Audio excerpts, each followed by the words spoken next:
Hello everyone, welcome to my YouTube channel. So आज की इस वीडियो में आप लोगों को कराने वाली हूँ वीडियो वीपीडीओ के एग्ज़ाम्स में जो थर्ड पाली में एग्ज़ाम हुआ था आप लोगों का, उसमें हिंदी के क्वेश्चंस प्रीवियस ईयर।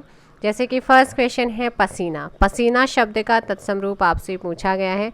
फटाफट कमेंट कीजिएगा आप लोग, पसीना शब्द का तत्सम रूप क्या होगा। सो ध्यान दीजिएगा, पसीने शब्द का तत्सम रूप होता है प्रस्विन। क्या होता है? प्रस्विन होता है। ऑप्शन हो जाएगा ए। जो प्रत्यय संज्ञा सर्वनाम आदि शब्दों में जुड़कर नए शब्दों की रचना करते हैं वह कहलाते हैं। जो प्रत्यय संज्ञा सर्वनाम आदि शब्दों में जुड़कर नए शब्द की रचना करते हैं वो क्या कहलाते हैं? सो ध्यान दीजिएगा, तदित प्रत्यय यहाँ पर आपका आंसर हो जाएगा डी। क्या हो जाएगा? तदित प्रत्यय। नेक्स्ट आप लोगों का क्वेश्चन है परिचर्या। परिचर्या शब्द का पर्यायवाची क्या होगा? सो परिचर्या शब्द का जो पर्यायवाची होता है वो क्या होगा? सेवा, तृष्णा, श्रद्धा या फिर मेधावी। और इस क्वेश्चन का आंसर हो जाएगा सेवा। क्या हो जाएगा? सेवा।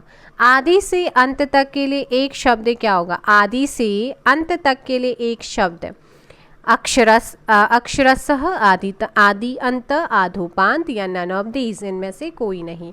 सो ध्यान दीजिए, यहाँ पर करेक्ट आंसर हो जाएगा आधोपांत। आर्य भाषा परिवार में शामिल नहीं है।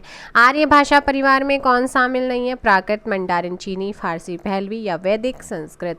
सो इस क्वेश्चन में ध्यान दीजिएगा, मंडारिन आपका यहाँ पर सही आंसर होगा। बच्चों को तेज बुखार था, इस वाक्य में किस क्रिया का प्रयोग हुआ है? बच्चों को बहुत तेज बुखार था, बच्चों को तेज बुखार था, इस वाक्य में किस क्रिया का प्रयोग हुआ है? सो यहाँ पर आपका आंसर हो जाएगा पूरक क्रिया का। किसका हुआ है? पूरक क्रिया का। नेक्स्ट क्वेश्चन है 87।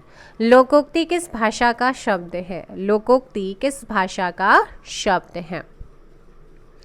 सो लोकोक्ति संस्कृत भाषा का शब्द है। 87 का बी। आप नेक्स्ट आप मुझे बताएंगे मुहावरा। कमेंट कीजिएगा, जो मुहावरा है ये किस भाषा का शब्द है? लहरें व्योम चूमती उठती पंक्ति में कौन सा अलंकार है? लहरें व्योम चूमती उठती पंक्ति में कौन सा अलंकार है?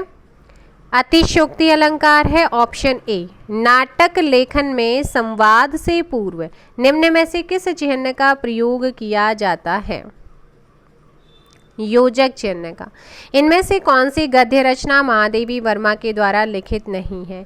इनमें से कौन सी रचना, गद्य रचना महादेवी वर्मा के द्वारा लिखित नहीं है? अशोक के फूल। अब एक काम कीजिएगा, अशोक के फूल किसकी रचना है? फटाफट कमेंट कीजिए। नेक्स्ट क्वेश्चन, रमेश पुस्तक पढ़ता है, इस वाक्य में उद्देश्य क्या है? रमेश पुस्तक पढ़ता है, इस वाक्य में आपसे उद्देश्य पूछा है। पुस्तक पढ़ता है या रमेश? तो यहाँ पर रमेश क्या होगा? उद्देश्य होगा। नदी नाव संयोग लोकोक्ति का अर्थ क्या है? नदी नाव संयोग लोकोक्ति है। नदी नाव संयोग, इसका अर्थ क्या होगा? क्षणिक मेल। ऑल इंडिया रेडियो दिसंबर 1957 ईस्वी के बाद निम्नलिखित में से किस नए नाम से पुकारा जाने लगा? जब बीएस नेगी जी का आप लोगों को चैप्टर वाइज मैंने कराया है हिंदी, तब वहाँ पर ये सारी चीज़ें आप लोगों को कराई हुई हैं। आकाशवाणी क्या हो जाएगा? आकाशवाणी। अंश का अर्थ ये आपको कराया था अभी हमारे दूसरे चैनल पर। मैंने प्रीवियस ईयर हिंदी के क्वेश्चंस कराए थे। अंश, ये वाला जो अंश है इसका मतलब होता है भाग, ये वाला जो अंश है इसका मतलब होता है स्कंध यानी कि कंधा। नेपथ्य में हंसी काव्य संग्रह है।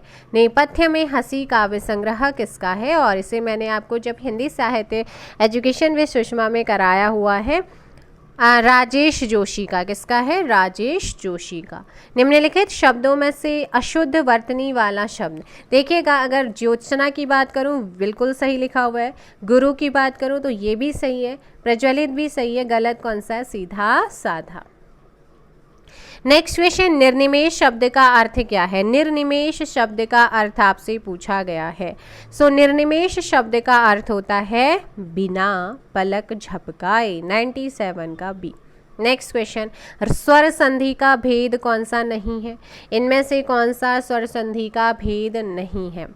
वृद्धि संधि, गुण संधि, दीर्घ संधि, अयादि संधि, यण संधि, ये 5 भेद बताए थे, लेकिन जसत्व संधि नहीं बताया था।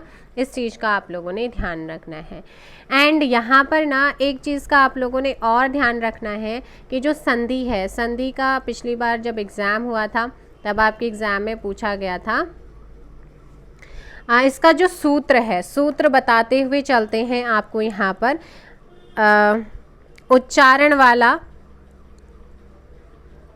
तो चलेगा। इससे जो आपका ये इसका सूत्र होता है ना संधियों का, इसे मैं आपको अलग से एक शॉर्ट वीडियो में करा दूंगी। निम्नलिखित में से अतीन्द्रिय शब्द में उपसर्ग जुड़ा हुआ है। तो यहाँ पर अतीन्द्रिय शब्द में उपसर्ग कौन सा? आपको पता है कि उपसर्ग जो होता है किसी शब्द के स्टार्टिंग में जुड़कर उसमें जो विकार और परिवर्तन लाता है ना, इसी को उपसर्ग यानी कि स्टार्टिंग में जुड़ता है। तो यहाँ पर हो जाएगा अति, हो जाएगा अतीन्द्रिय। हस्ताक्षर शब्द कैसा है? अब हस्ताक्षर शब्द आपका कैसा है पूछा गया। सो हस्ताक्षर एक बहुवचन है, ऑप्शन हो जाएगा डी। कैसा है? बहुवचन है। सो नेक्स्ट हम लोगों का जो आपका सेकंड पाली में पूछा गया पेपर आपका था द्वितीय पाली में, उसके हिंदी के क्वेश्चंस को करने वाले हैं। विलोम शब्दों के निर्माण में बहुलता से प्रयोग किया जाता है। जो विलोम शब्द होते हैं ना, इसमें सबसे ज़्यादा यूज़ हम किसका करते हैं? तो ध्यान दीजिएगा, यहाँ पर जो यूज़ होता है वो उपसर्ग का होता है। निम्नलिखित में से तत्सम शब्द कौन सा है? गोंठ, खंडग्रह, गोरा या कोना? ऑप्शन बी हो जाएगा खंडग्रह। क्या हो जाएगा? 82 का बी। यथेष्ट शब्द में कौन सी संधि है? इसे तोड़कर देखेंगे ना तो यथा धन ईष्ट बनेगा। क्या बनेगा? यथा धन ईष्ट है। तो यथा से आ निकला, धन ई निकला, तो यहाँ पर आपका क्या हो जाएगा? कौन सी संधि हो जाएगी? ऑप्शन बी, गुण संधि। उससे पढ़ा नहीं जाता, इस वाक्य में वाच्य कौन सा? इससे, उससे पढ़ा नहीं जाता। सो 84 का सी, भाववाच्य हो जाएगा। निम्नलिखित शब्दों में से शुद्ध वर्तनी वाला शब्द कौन सा है? द्रष्टव्य, द्रष्टव्य हो जाएगा। आप ना यहाँ पर आपने जैसे महाभारत देखा होगा तो महाभारत में एक द्यूत वर्ड यूज होता है।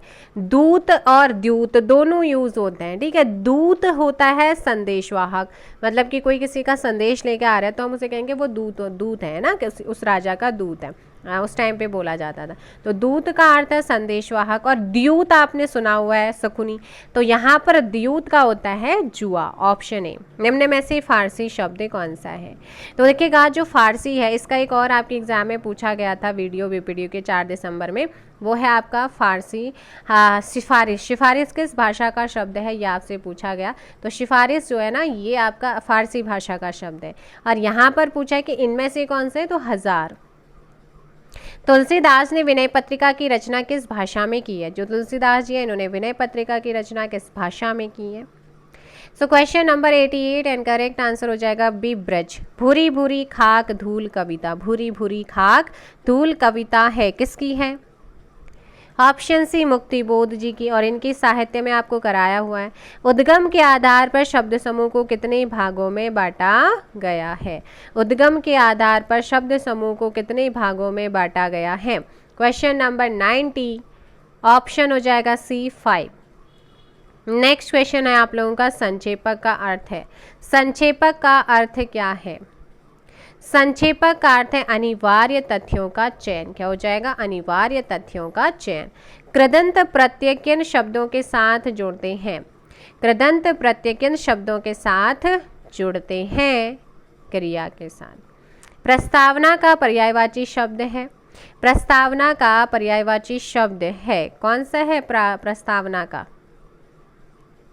प्राकथन। कोई आ रहा है इस वाक्य में सर्वनाम है। अब आपको पता है अगर यहाँ पे क्या है? कौन आ रहा है हमें नहीं पता, लेकिन कोई तो आ रहा है, इसका मतलब है ये क्या है? अनिश्चयवाचक सर्वनाम। निम्न में से किस कवि की कविताओं में सामंती बोध एवं पूंजीवादी छल छद्म दोनों का प्रतिकार है? मंगलेश डबराल जी। मुद्दई का अर्थ क्या होगा? यहाँ पर मुद्दई का अर्थ आपसे पूछा गया है, फटाफट कमेंट कीजिएगा मुद्दई का अर्थ। सो मुद्दई की अगर मैं अर्थ की बात करूँ तो यहाँ पर आप लोगों का जो सही आंसर होगा ना, मुद्दई का अर्थ होता है ऑप्शन ए वादी, क्या हो जाएगा वादी। काली घटा का घमंड घटा, इस पंक्ति में कौन सा अलंकार है? काली घटा का घमंड घटा, इस में जो है इस पंक्ति में कौन सा अलंकार है? यमक। रूढ़ शब्द ऐसे शब्दों को कहते हैं, तो रूढ़ शब्द किसे कहा जाता है? तो यहाँ पर याद रखना है रूढ़ शब्द ऐसे शब्दों को कहा जाता है। 98 का करेक्ट आंसर होगा ए, जो दूसरे के जोड़ से नहीं बनते हैं। आगे है निम्न में से उष्ण या ऊष्म व्यंजन कौन सा नहीं है? अब आपको पता होना चाहिए ऊष्म और उष्ण व्यंजन की संख्या होती है 4। कितनी होती है? 4 इनकी संख्या होती है। और ध्यान रखना है यहाँ पर कि आपका जो म होता है ये ऊष्म व्यंजन, तीनों स और ह आपका ऊष्म व्यंजन में आता है। भाषा में लोकोक्ति व मुहावरों का प्रयोग निम्नलिखित में से उनके गुण के कारण किया जाता है। कौन से गुण के कारण भाषा में लोकोक्ति और मुहावरों का प्रयोग निम्नलिखित में से उनके किस गुण के कारण होता है? तो यहाँ पर स्वाभाविकता, सहजता और गतिशीलता के कारण ये होता है। आंसर हो जाएगा ऑप्शन डी। क्या हो जाएगा? ऑप्शन डी यहाँ पर आपका सही आंसर होगा। सो नेक्स्ट आप लोगों का है 4 दिसंबर की पहली पाली में पूछे गए हिंदी के क्वेश्चंस को करेंगे, जिसमें परिमति का आशय आपसे पूछा गया है। किसका आशय पूछा गया है? परिमति। फटाफट आंसर दीजिएगा। परिमति का अर्थ क्या होगा? Question number again 81। और यहाँ पर ध्यान रखना है बुद्धि की व्यापकता इसका अर्थ होता है। नेक्स्ट है सिफारिश। अभी मैंने आपको बताया था कि सिफारिश जो है वो किस भाषा का शब्द है। सो ध्यान दीजिएगा कि आप लोगों का जो सिफारिश है वो किस भाषा का शब्द है। सो क्वेश्चन आप लोगों का फारसी हो जाएगा। गोधुली किसे कहते हैं? तो गोधुली कहा जाता है, आपको मैं प्रीवियस ईयर में करा चुकी हूँ। सो ध्यान दीजिएगा गोधुली अगर हम बात करें 83 क्वेश्चन नंबर की, सो इस क्वेश्चन में आपका जो सही आंसर होगा वो हो जाएगा 83 का गोधुली, है ना। ऑप्शन हो जाएगा आप लोगों का बी, शाम का वह समय जो पशु चर कर के लौटते हैं। निम्नांकित में से किस शब्द में 2 उपसर्ग जो हैं प्रयोग किए गए हैं? तो यहाँ पर जल्दी से बताइएगा, कमेंट कीजिएगा। सो यहाँ पर आपके हुए हैं समालोचना। तो समालोचना में जो आपका देखो आलोचना है ना, तो यहाँ पर एक तो सम है और धन आ हो जाएगा और धन लोचन हो जाएगा, तो ऐसे बनेगा समा। सम भी आपका उपसर्ग है, आ भी उपसर्ग है, ऑप्शन हो जाएगा सी। नेक्स्ट क्वेश्चन आप लोगों का है 85।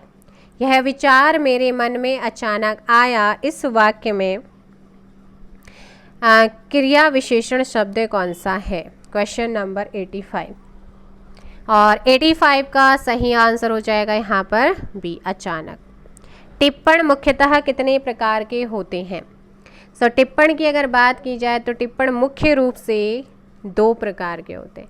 निम्नांकित में से अर्क का पर्यायवाची शब्द है। अर्क का पर्यायवाची पूछा गया है 87 का बी। खूंटी के बल बछड़ा कूदे मुहावरे का अर्थ क्या है? खूंटी के बल बछड़ा कूदे मुहावरे का अर्थ, इसका अर्थ होता है दूसरे के बल पर कार्य करना। यह आदमी विश्वासी है, वाक्य में यह शब्द कैसा है? सार्वनामिक विशेषण। महोदार्य, तो यहाँ पर संधि पूछी है, जब आप इसे तोड़ेंगे महाधन औदार्य हो जाएगा, है ना। तो आंसर हो जाएगा यहाँ पे कौन सी संधि है? क्वेश्चन नंबर आप लोगों का 90, ऑप्शन ए दीर्घ संधि का उदाहरण है। कौन सा शब्द भाववाचक संज्ञा नहीं है? तो कौन सा शब्द है जो भाववाचक संज्ञा नहीं है? एक बार जल्दी से वीडियो को लाइक एंड शेयर कर दीजिएगा। चैनल पर नए आए चैनल को सब्सक्राइब जरूर कीजिएगा। ऑप्शन ए, निम्न में से शुद्ध शब्द है। शुद्ध शब्द कौन सा है? 92 का ऑप्शन सी होगा, श्रृंगार शुद्ध होता है। हिंदी वर्णमाला में व्यंजन वर्णों में अल्प प्राण वर्ण, आपको मैंने वर्णमाला कराया है, कई बार कराया है। आप BS नेगी जी का जो डेली सेशन है, मतलब कि चैप्टर वाइज सेशन था, उसे देख सकते हैं। यहाँ पर नहीं मिलता है तो आप प्रीवियस ईयर के साथ हमारे एजुकेशन विद सुषमा में आपको ज़रूर मिलेगा। तो 93 का डी, प्रथम तृतीय और पंचम अक्षर जो होते हैं ये आपके अल्प प्राण होते हैं। 94, वह वाक्य जिसमें एक मुख्य या स्वतंत्र उपवाक्य और एक या अधिक गौण या आश्रित उपवाक्य होते हैं कहलाते हैं, क्या कहलाते हैं? मिश्र वाक्य कहलाते हैं। क्या कहलाते हैं? मिश्र वाक्य। नेक्स्ट क्वेश्चन आपका है 95, विसर्ग का प्रयोग होता है। विसर्ग का प्रयोग कब होता है? सो तत्सम शब्दों में विसर्ग का प्रयोग होता है। यही सच है किसकी कृति है? यही सच है किसकी कृति है? सो यही सच है मन्नू भंडारी जी की कृति है। वीर पुत्र को जन्म देने वाली माँ, इस शब्द समूह के लिए एक शब्द कौन सा है या कौन सा होगा? वीर प्रसू, वीर दामिनी, वीर घातिनी या इनमें से कोई नहीं? वीर प्रसू। नेक्स्ट क्वेश्चन आप लोगों का है 98, निम्नलिखित में से पशु शब्द का विशेषण क्या होगा? विशेषण पूछा है, किसका? पशु का विशेषण आपसे पूछा है। पाश्विक हो जाएगा। वृक्ष शब्द का वर्ण विन्यास क्या है? वृक्ष शब्द का वर्ण विन्यास, जब आप इसे वृक्ष को तोड़ेंगे ना, वृक्ष में री है तो यहाँ पर हो जाएगा व से निकलेगा र, और र से निकलेगा यहाँ पर र है ना, और फिर क छ आपका क अर्थ 100 से मिलता है, इसलिए ये हो जाएगा। आंसर हो जाएगा आपका 99 का ए। इन लास्ट क्वेश्चन, निम्नांकित या निम्नलिखित में से हिंदी वाक्य का अनिवार्य तत्व नहीं है। निम्नलिखित में से हिंदी वाक्य का अनिवार्य तत्व कौन सा नहीं है? अलंकार नहीं है, सार्थकता, पदक्रम, योग्यता होता है। ऑप्शंस डी, 100 का ऑप्शन डी। तो ये थे आप लोगों के 60 क्वेश्चन, क्योंकि 20 क्वेश्चन सभी में थे, तो आप लोगों के ये आपके हो गए हैं अभी तक के 60 क्वेश्चन। मिलेंगे नेक्स्ट वीडियो में, फिलहाल के लिए इतना ही। Thank you so much, bye bye, take care. Session अच्छा लगा हो तो शेयर ज़रूर कीजिएगा। किसी क्वेश्चन में डाउट रहता है तो पाली वाइज आप मुझे बता सकते हैं कि इस क्वेश्चन में ये पाली का ये क्वेश्चन है। चलिए, thank you so much, bye bye, take care.